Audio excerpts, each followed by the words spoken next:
Bisnis yes, politik no. Kita terkesan seakan telah meninggalkan dunia bisnis, telah meninggalkan dunia entrepreneur, telah meninggalkan dunia ekonomi. Lihatlah sekarang sahabat sekalian. Dari orang besar sampai buruh kasar, bicaranya politik.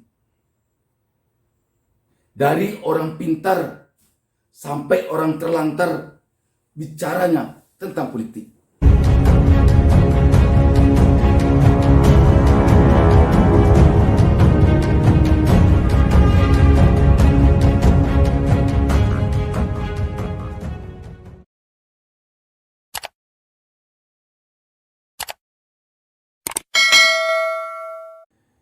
Assalamualaikum warahmatullahi wabarakatuh. Kita berjumpa kembali di channel YouTube Ustaz Minarda ini. Saya doakan kepada Allah Subhanahu wa taala sekali lagi, semoga kita semua penonton channel YouTube Ustaz Minarda selalu dilindungi Allah Subhanahu wa taala dan selalu diberinya petunjuk ke jalan yang benar dan ke jalan kesuksesan. Amin. Sahabat BN, saya pada kesempatan ini mengajak sahabat sekalian, terutama sahabat generasi muda milenial. Mari kita menolehkan wajah kita, menolehkan pikiran kita kepada dunia ekonomi, kepada dunia bisnis, kepada dunia entrepreneur. Dengan menyebutkan bisnis yes, politik no. Mungkin sahabat terkejut. Kok lantang benar saya mengatakan bisnis yes, politik no. Sahabat BN, di negeri ini sekarang ini kita seakan benar-benar telah menjadikan politik sebagai panglima. Di mana-mana tua, muda, kaya, miskin, pintar, goblok, semuanya seakan-akan selalu kita dikelilingi oleh sebutan, oleh perkataan, oleh apapun juga yang namanya kehidupan dunia politik. Kita terkesan seakan telah meninggalkan dunia bisnis, telah meninggalkan dunia entrepreneur, telah meninggalkan dunia ekonomi. Yang kita takutkan kalau ini berlarut-larut, negeri ini bisa bangkrut, bangsa ini bisa menjadi bangsa yang miskin. Lihatlah sekarang negeri kita, sehari-hari selalu kita menghadapi hingar-bingar dunia perpolitikan negeri ini. Kelompok ini menyerang kelompok ini dari segi politik. Politik identik dengan perebutan kekuasaan. Politik identik dengan upaya untuk mencapai, untuk meraih, untuk merebut, untuk mengembangkan, untuk memperkuat kekuasaan. Sedangkan bisnis identik dengan upaya untuk mensejahterakan kehidupan. Bagaimana kita berpolitik kalau kita tidak sejahtera? Jadi bisnis yes, politik no menurut saya ini, atau dalam pengertian saya, bukan berarti benar-benar kita tidak akan berpolitik, bukan begitu. Tetapi bagi kita, menurut saya perlu kita perkuat ekonomi kita lebih dulu. Perlu kita jadikan ekonomi ini untuk mensejahterakan kita terlebih dahulu. Baru kita kalau ingin terjun ke dunia politik, terjun ke dunia politik. Kenapa demikian?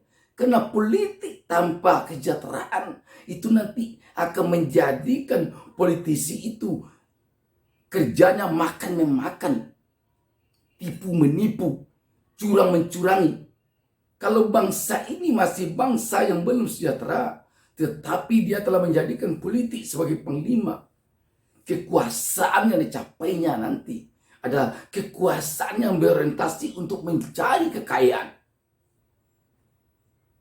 Dan bagi yang tidak berkuasa, akan cenderung selalu berorientasi pada kecurigaan bahwa penguasa selalu mencari kekayaan.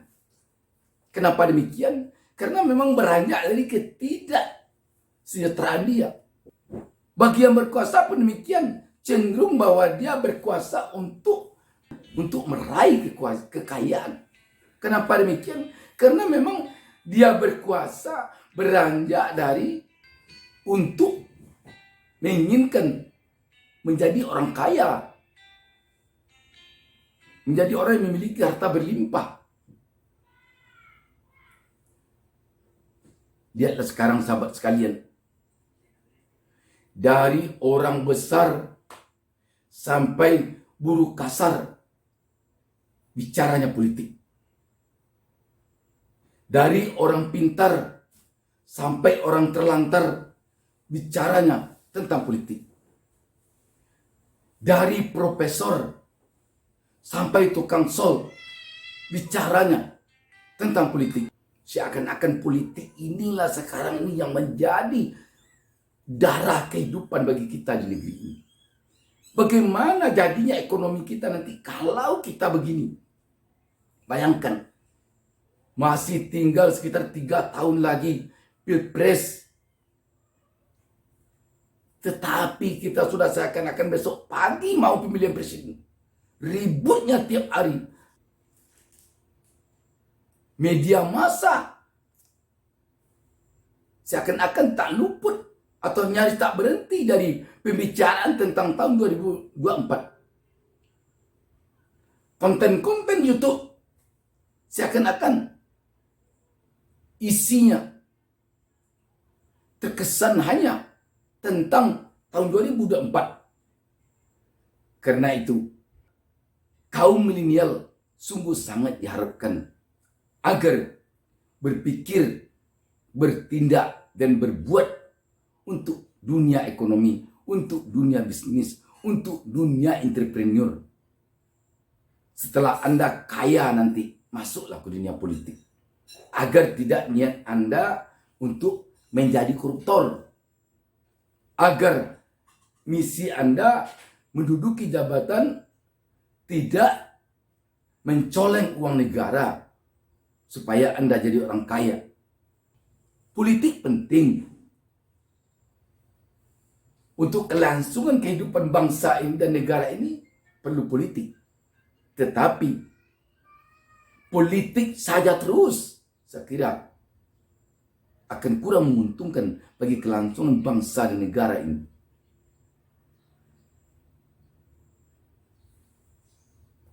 Kita ingin bangsa ini sejahtera.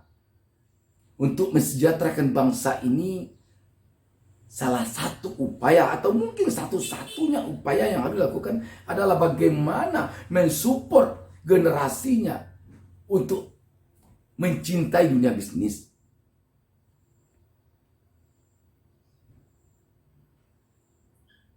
Cobalah kita lihat dunia luar, negara-negara maju.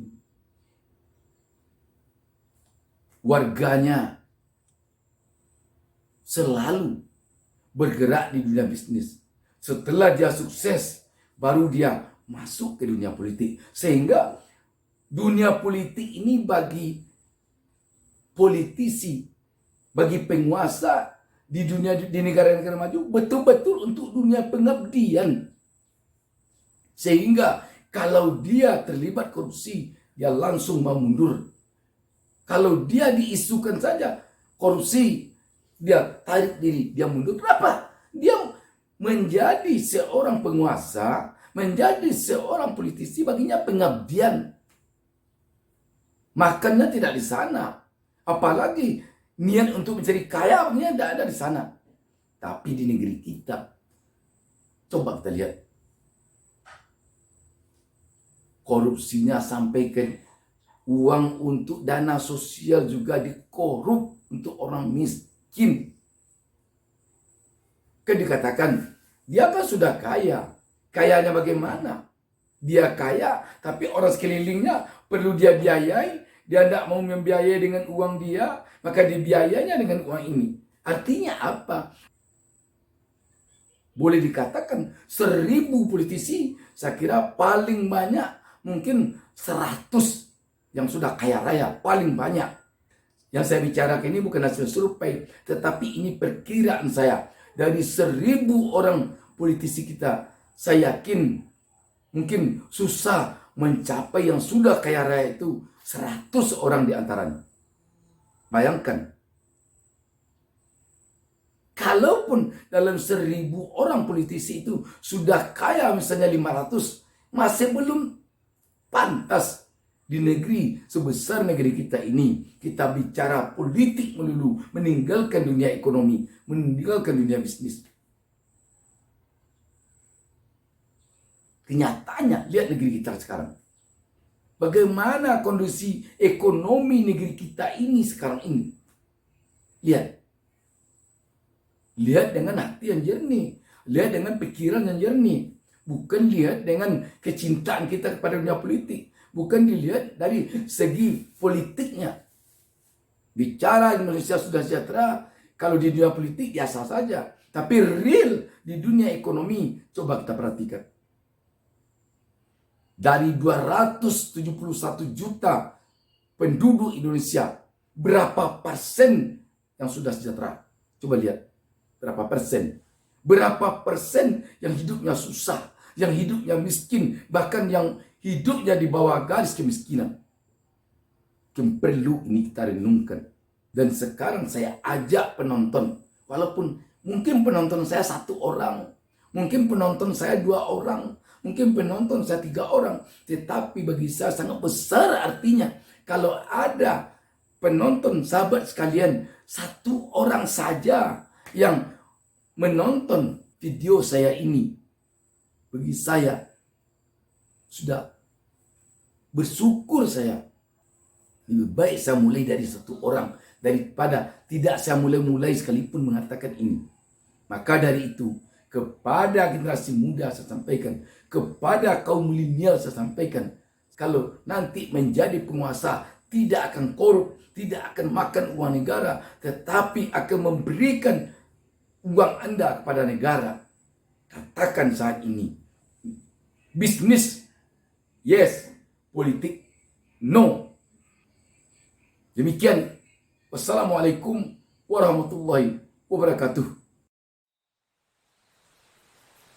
Jangan lupa subscribe. Jangan lupa subscribe. Jangan lupa